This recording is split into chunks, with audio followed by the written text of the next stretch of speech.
The EVM does not receive any signal from outside at any given time, which is why the EC believes that it is extremely safe. So why exactly then do we see this kind of bogey that is raised every single time opposition loses elections? That's the debate, and joining me on this broadcast, national spokesperson of the BJP, RP Singh, spokesperson of the Congress, Anshul Trivedi, joins us as well. Anshul Trivedi, let me begin by asking you, do you agree with what two of your allies are saying, the Samajwadi Party and the Uddhav Sena, that we should go back to the ballot paper era? See, I don't hold any brief for what my allies are saying, and I think that this is an old debate which has been going on, and we were not the first ones to start it. In fact, it was Modi ji's MP, Rajya Sabha MP GVL Narasimha Rao, who wrote a book, Democracy at Risk, Can We Trust Our EVMs? Having said that, let me tell you that nowhere has Mr. Kamal Nath blamed the EVMs for the results in Madhya Pradesh. As soon as the results came in, he held a press conference to concede the election. He congratulated Mr. Shivraj Singh Chauhan. Yesterday, he met him in person and congratulated him. Today, during the review meeting, certain MLAs who had won the election said that they found some irregularities in voting patterns which were unexpected, like getting a majority of votes in an opponent's stronghold and not getting enough votes in their own strongholds, in their own villages. He just raised this issue. It was not the stand of the party. He did not rake it up. And I think that this whole issue is being raked up more by the media than by the Congress party.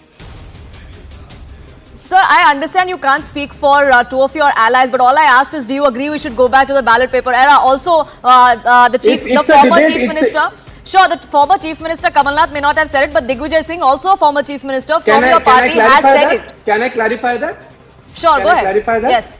So Mr. Digvijay Singh has a principled position on EVMs that we have to go back to the ballot paper. He was saying this even when we won the Madhya Pradesh election.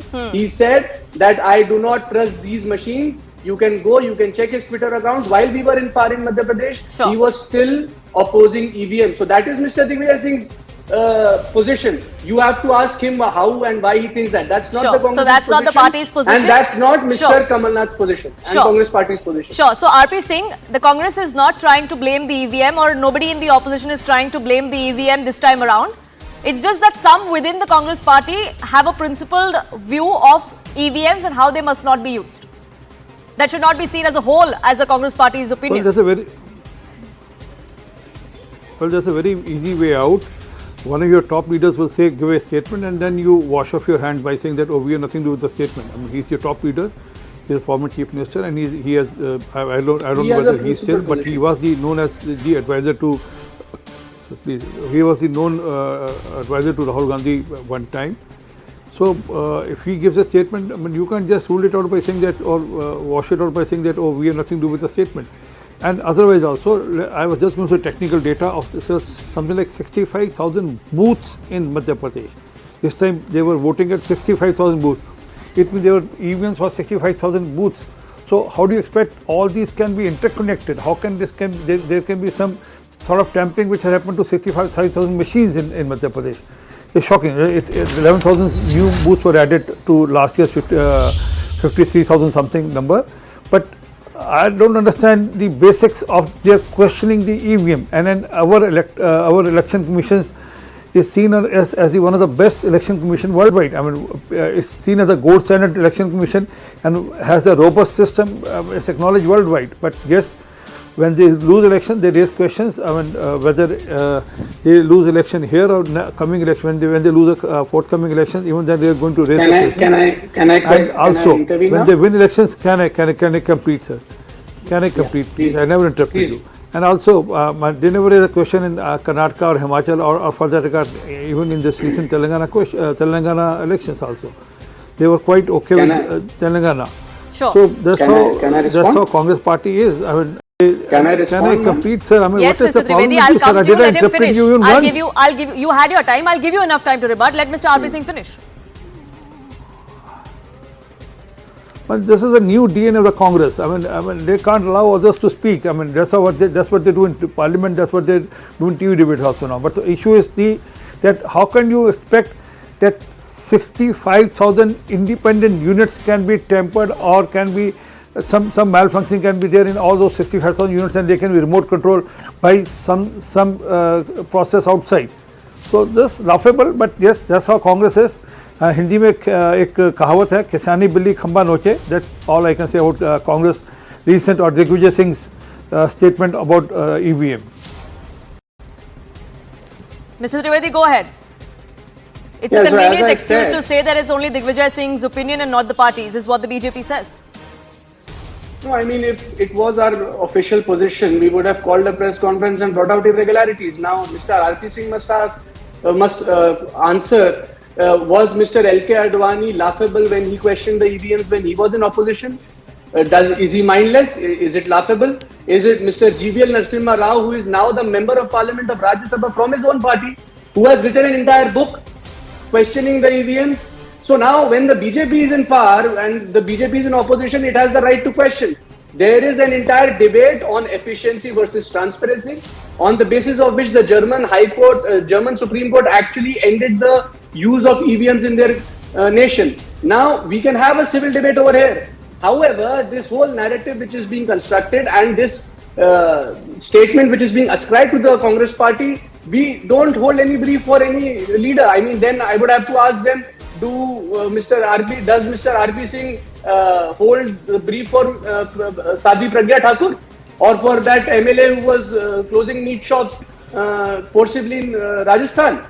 So you see, it's a very big party. There are opinions. And does he agree with Mr. Varun Gandhi on when he criticizes the Prime Minister? So, you know, it's a democracy. People have their own views. As long as it does not come from the Congress spokesperson or the official Congress channels, you should not make a narrative of it. In fact, this narrative is being built. No, just let me finish because he had a lot more time than I did. This narrative is being built today just to deflect attention from Jairam Rameshji's question of when he asked the Prime Minister and the Finance Minister to name and shame 2,623 willful defaulters who owe Indian banks 1,96,000 crores. The BJP and the media does not want to have that debate. So, you know, someone takes up a tweet and they rake up a debate on the prime time. But who are those people? Who are those willful defaulters? India wants to know. That is the debate from which the attention is being deflected. We have conceded the election and we have gracefully accepted the people's mandate who elected us 5 years ago. In fact, it's the Prime Minister and Amit Shah who came in through the back door through horse trading. And that is the DNA of BJP. So, so the Congress has conceded.